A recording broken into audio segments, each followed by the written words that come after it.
কোরআনে পাকে আল্লাহ পাক রব্বুল আলামিন বলেন, আমি তোমাদেরকে সৃষ্টি করলাম, তোমাদেরকে হায়াত দিলাম, হায়াতের পরে আবার মৃত্যু দিলাম, দুনিয়ার এই নিয়ম নিজাম উদয় অস্ত ইত্যাদি দিলাম এই কথা দেখার জন্য, এই পরীক্ষা করার জন্য যে তোমাদের মধ্যে সবচেয়ে উৎকৃষ্ট মানসম্মত উন্নত মানের আমল কে কে করে এটা দেখার জন্য। লিয়াবলুয়াকুম, যেন আমি তোমাদেরকে পরীক্ষা করি, আইয়ুকুম, তোমাদের মধ্যে কে আহসানু আমালা, উৎকৃষ্ট আমলকারী। তাহলে কি অর্থ হলো? আল্লাহ পাক আমাদের থেকে বেশি আমল চান না সুন্দর আমল চান? একটা কথা মুখস্থ করবো আজকে, কেমন? নামাজের রাকাত বেশি হইলে আল্লাহ খুশি, না 2 রাকাত সুন্দর হলে খুশি?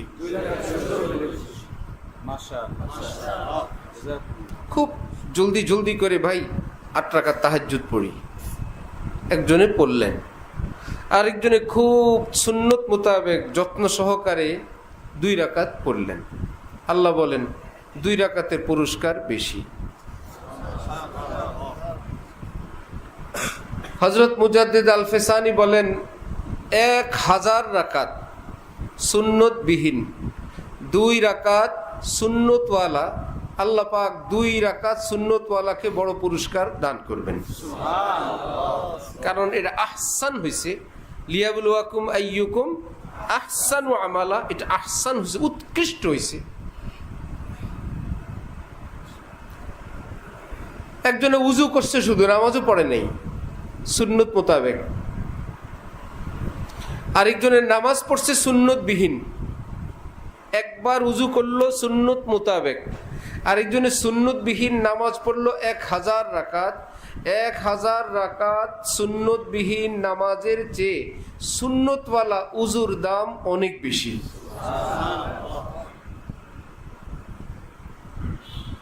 তাহলে আজকে থেকে আমরা একটা নতুন করে পুরাতন কথা, পুরাতন জিনিস নতুনভাবে সেটাকে আমরা আজকে থেকে মনে প্রাণে স্থির করব, জাগ্রত করব, স্মরণ রাখবো। আমল করা চাই সংখ্যায় বেশি না উন্নত? উন্নত। কারণ আমরা আমলটা হাদিয়া পাঠাই আল্লাহর কাছে, আল্লাহ আমি আপনার জন্য এটুকুন করলাম। আমি আমার শায়েখকে দেখছি, ওনার মতো মানুষ তো দুনিয়াতে ছিলেন, আছেন, থাকবেন, আমি দেখি নেই। ঠিক না? এটা আমার দোষ। হযরত আল্লাহ তার ছেলের কাছে টাকা পাঠাবেন কোনো প্রয়োজনে, অথবা হযরত আল্লাহর ঘরে টাকা পাঠাবেন, সংবাদ আসছে কাজের লোকের টাকা ইত্যাদি ইত্যাদি টাকা, এত টাকা। পকেট থেকে টাকাগুলো বের করে হযরত আল্লাহ 2-3টা নোট পরে একটা নিচে রাখেন, আরেকটা পরে একটা নিচে রাখেন, নোটগুলো থেকে ফাঁকে ফাঁকে ফাঁকে ফাঁকে নিয়ে, কি ব্যাপার ভাই, এরা 5000 টাকা চাইছে, এই 5000 টাকা আমার কাছে যা আছে এর মধ্যে নতুনগুলো বাইসে বাইসে পাঠান। বুঝতেছেন? নতুনগুলো হযরত আল্লাহর ছেলের কাছে দিবেন। হযরত আল্লাহর ছেলে চাইছেন বা কোনো কাজে, ভাই এটা আমার ছেলের কাছে যাবে, যতটুকুন সম্ভব কচকচা টাকা, নতুন টাকা। একদম যদি না থাকে আশপাশে কাউকে জিজ্ঞেস করবেন, তোমাদের কাছে সাফ টাকা নাই? শব্দ এটাই, সাফ টাকা, ময়লা ছাড়া, মানে নতুন টাকা। তো একদম নতুন টাকা আর কার কাছে থাকে? সবাই কি ব্যাংকের নোট নিয়ে ঘুরে? তো আমরা তো খুঁজি ওইটা, আপনার কাছে নতুন টাকা আছে। আমরা যে বেকুব, আমাদের সোয়ালও বেকুব। কয়জনের কাছে নতুন টাকা আছে? কিন্তু কিছুটা ফ্রেশ টাকা প্রায় সবার কাছে আছে, আছে না? একদম অচল, লাবুজ, পুরান, এর চাইতে ভালো টাকার নোট আছে না আমাদের কাছে? তো প্রশ্নটাও হযরত এমন করেন, তোমাদের কাছে সাফ টাকা নাই? জি হযরত আছে। পকেট থেকে বের করে যার যার কাছে যতটুকুন ফ্রেশ আছে, দেখা গেল ভালো, হ্যাঁ লো ভাই নো। কোথায় পাঠিয়েছেন? বড় কোনো পীর বুজুর্গের কাছে না নিজের ঘরের মানুষের কাছে? আচ্ছা, আরেকদিন কোন এক কথার ফাঁকে হযরত বললেন যে আমি আমার ছেলে মেয়েদেরকে, পরিবারের লোকদেরকে সামাজিকভাবে সে যতটুকুন সম্মানের অধিকারী হোক, আমার স্ত্রী, আমার সন্তান, কিন্তু সে তো একজন নাগরিক, একজন মানুষ, একজন এই বয়সের লোক, এই এলেমের লোক, এই পদের লোক, যতটুকুন সম্মানের সে হকদার, আমি সব সময় ওইটুকুন সম্মান দেওয়ার চেষ্টা করি। এই কথা আপনারা জীবনে শুনছেন। নিজের ছেলেকে ওইটুকুন সম্মান দেওয়ার চেষ্টা করেন। তাও কেমন বাবা? বাবা যদি অশিক্ষিত হইতেন, ছেলে বড় শিক্ষিত, তাহলে তো এরকম অশিক্ষিত বাবারা ছেলেরে স্যার বলে, আমাগো মাস্টার সাহেব, আমাগো ডাক্তার সাহেব বলে না, আমাগো মন্ত্রী সাহেব আসছেন, সেটা বলে। কিন্তু ছেলের চেয়েও তো বাবা পৃথিবী বিখ্যাত মানুষ, তিনি বলেন আমি আমার সন্তানদেরকেও ওইটুকুন সম্মান দেওয়ার চেষ্টা করি। যেই ব্যক্তি নিজের সন্তানকে এইটুকুন সম্মান দেন, যেই ব্যক্তি তাদেরকে দেওয়ার সময় একটু সুন্দর জিনিস দেন, তাহলে সেই ব্যক্তি যখন আল্লাহকে আমল দেন, কত সুন্দর আমল দেন।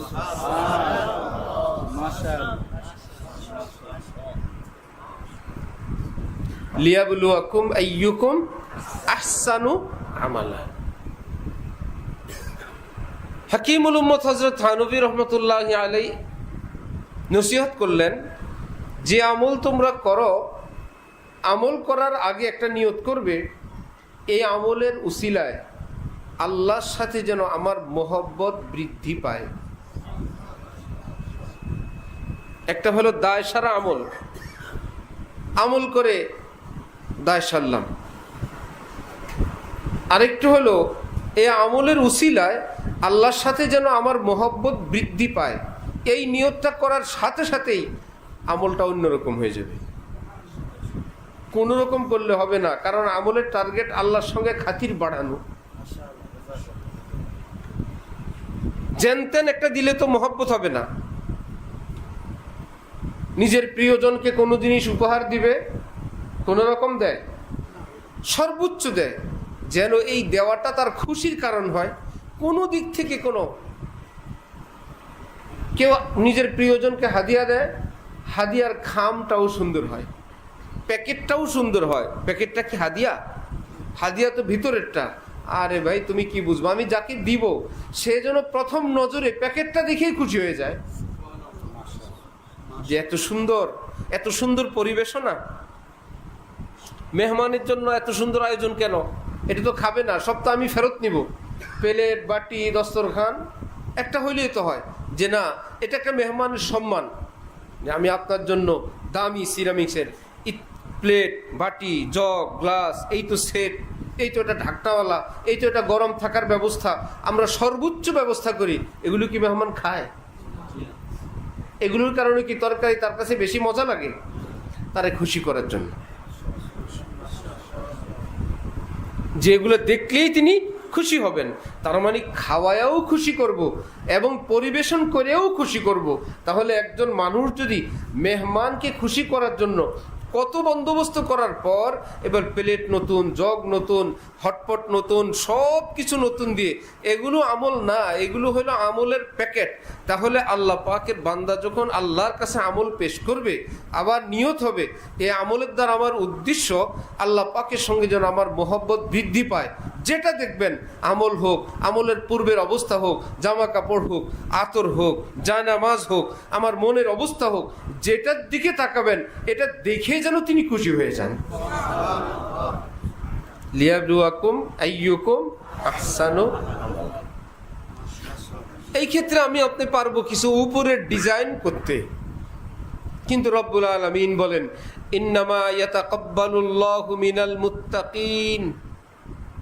যাদের ভিতরটা ফ্রেশ, আমি আল্লাহ শুধু তাদের আমল কবুল করি।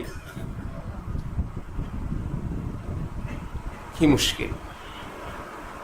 বাটি সুন্দর, বক্স সুন্দর, ডিনার সেট সুন্দর, হটপট সুন্দর, ভিতরের খাবারে গন্ধ, মেহমান খুশি হবে? অথবা সব ভালো, খাবারটাও স্পেশাল, কিন্তু যেই বর্তন দিয়ে খাবার পরিবেশন করলাম ওই বর্তনের ভিতরে এক পাশে তেলাপোকা, মেহমান খুশি হবেন? রব্বুল আলামিন বলেন তোমার সব সুন্দর, যে অন্তর আত্মা দিয়ে তুমি আমার কাছে আমল পেশ করবা, ওই অন্তর আত্মার পাত্রে নাপাক, মুর্দা, গান্দা, পচা, গীবত, শিকায়েত, অহংকার, হিংসা, নিন্দা, এগুলোর সব দাগ লাগানো মনের ভিতরে, মধ্যখানে একটু আমল রাখা। আমার এই সমস্ত আমল পছন্দ হয় না, তুমিও তো পছন্দ করবা না, আমি কেন? ইন্নামা ইয়াতাকাব্বালুল্লাহু মিনাল মুত্তাকিন, আমি আল্লাহ যাদের অন্তর আত্মা পবিত্র, গুনাহমুক্ত, দাগমুক্ত, এদেরটা বড় পছন্দ করে কবুল করি।